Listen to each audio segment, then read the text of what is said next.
Hey, hi there, everyone. This is Art Dale, your E-mini success coach from FuturesTradingCompany.net, and a recap of the trades I took.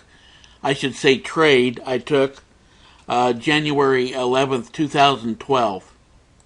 And I noticed that I mislabeled the video I posted yesterday. It's labeled as January 12th, 2012. It should have been, of course, January 10th. I will get to that and get that corrected. So we came in today, and this was an extremely narrow range day. When I first looked at the market this morning around 4:30, quarter to 5, we had a 51-point range. And so, as I told the members in the room, I went into the trading vault. I have to call my Swiss bankers and get the key from them. Dusted off the narrow range trading plan and pulled out the narrow range trading charts. And that's what you're looking at here. This is a little different from the one I posted in early December. I think if you look back in early December, I forgot what day, but we had a very narrow range day. And I was using a 50 tick chart. I since changed that, and I now use this range bar chart. But the range bars, this is a 5-point range bar, are based on the average true range that you will find on the 50 tick chart. And real briefly, I'll explain why I did that and how it's used. And then I'll tell you about the trade I missed here, and then the one that we took here on the 3-minute chart. If I'm looking to take a long entry, and today my long entries were going to be, if we tag the lower Keltner channel band, the shorts were if we tag the upper Keltner channel bands, and kind of should have stuck to that, although I was basically, because of the breadth of the market was negative, at least through most of the day. I was looking for shorts, so I really was wanting to get shorts at the upper Keltner band on the 3-minute chart. So, well, let's go over this trade, and then I'll explain how the range bars work and why I decided to switch to using range bars on narrow range trading days to get into an entry. First, narrow range days, I expect the price to oscillate from the lower to upper Keltner channel band back to the lower and so forth during the day in a very tight range. And that's exactly what happened today. This was 6:30 over here on the 3-minute chart you're looking at. This is right after the market opened. It ran up. I was looking for it to actually tag my upper Keltner here and get a little bit higher, but it didn't. It turned around and ran right back down. That would have been a nice successful trade, but it just didn't quite meet my criteria. And then it came down here and it actually tagged our lower Keltner a little after 7. That would have been a good long trade. I passed on it. I told the people in the room I was looking to take shorts, and I would wait for the price to come back up here, tag the upper Keltner, and then take a short. And so that's what happened. That was our first trade of the day, and the only trade actually happened here about 7:48. Here we had the price. It came up, nicely tagged our upper Keltner here.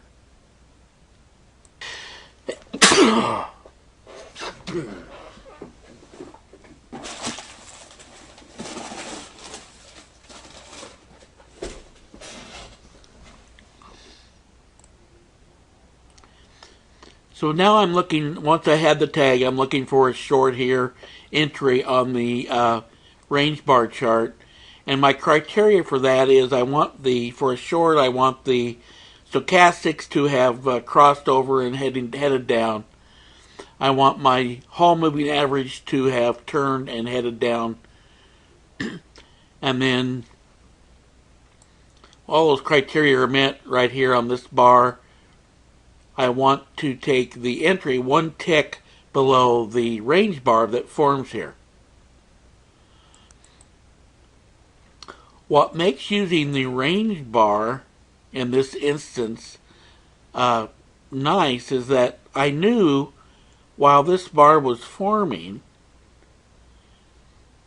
early on that because the high had formed at 85, I knew that the low was going to be 12,380. In fact, I'll tell you why I took my entry was 12,378, and what had happened is that the high was initially 12,384, which would have made the low of this bar 12,379 with an entry at 12,378. So I'd already put in that entry at 12,378 for a short, which is one tick below the low of what I anticipated the low to be of the 5-period range bar, or the 5-point range bar. But we had actually happened, we got 1 point higher for a high 12,385, which made the low of the range bar 12,380, and the entry, program entry would have been 12,379, one tick below the range bar that formed. But I actually would have had time to move that, but I just told the people in the room, I'll just leave it where it is, 12,378. My initial target on this was only 5 points. We were only most of the day on the S&P. We're well under 10 ATR on the 3-minute chart.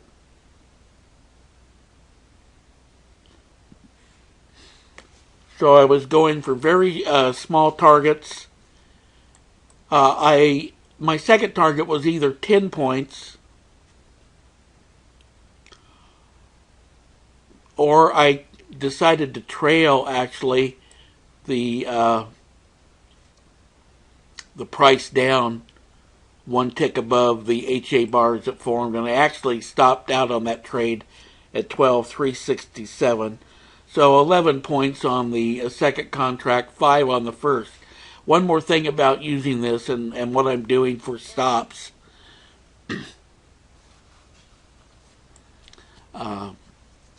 This stop I use is 2 ticks above the HA bar that forms where you have your entry. So in this case, my stop was 12,387.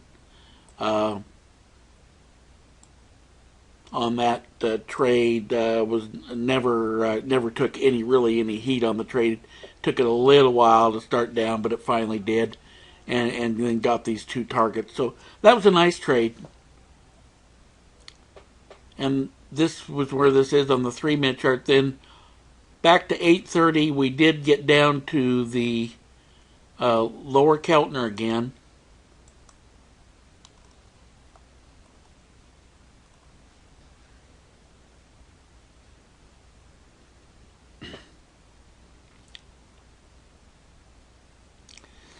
And had you wanted to take that, you could have. And let me just show you here. This would have been a loss. This would have been an entry at 12,358 with a stop at 12,350 over here. So that would have been an 8-tick loss on 2 contracts, or 16 points. Actually, the exact amount I made on the first trade I took long. But then had you just stuck with it and then taken the next attempt at a move up off the bottom here, and that's here on the 3-minute chart. Here it is on the range bar chart. And again,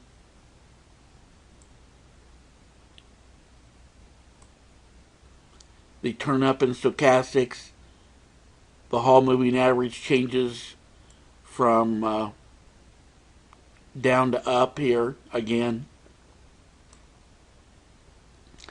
And you would have had your second entry at this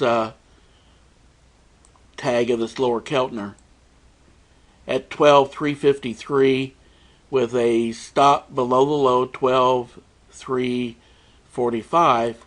Again, it's only an 8-point stop, and you would have gotten your first target 453. You're looking for 458. There you have it.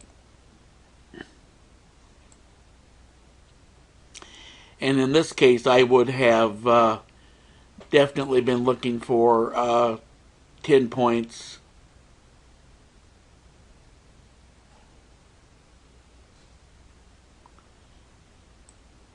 And you would have got it right there, 12,463. So that would have been a 15-point winning trade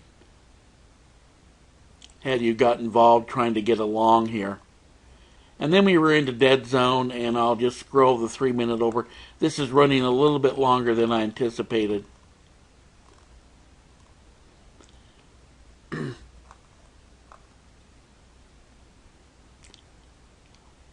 After dead zone, had one chance here at an entry. I don't know. Let me scroll over real quick here.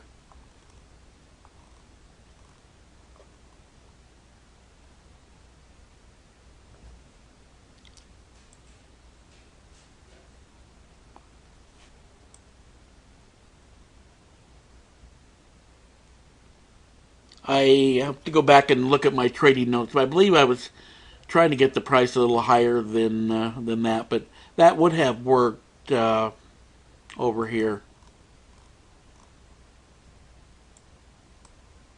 A little tentative today, just because it was such a narrow range, but that would have been an okay trade. As this one at the bottom here. Next time we get into a narrow range day, I'm not going to be quite as tentative. Then you saw the price kind of ran up at the close. Kind of what I thought might happen.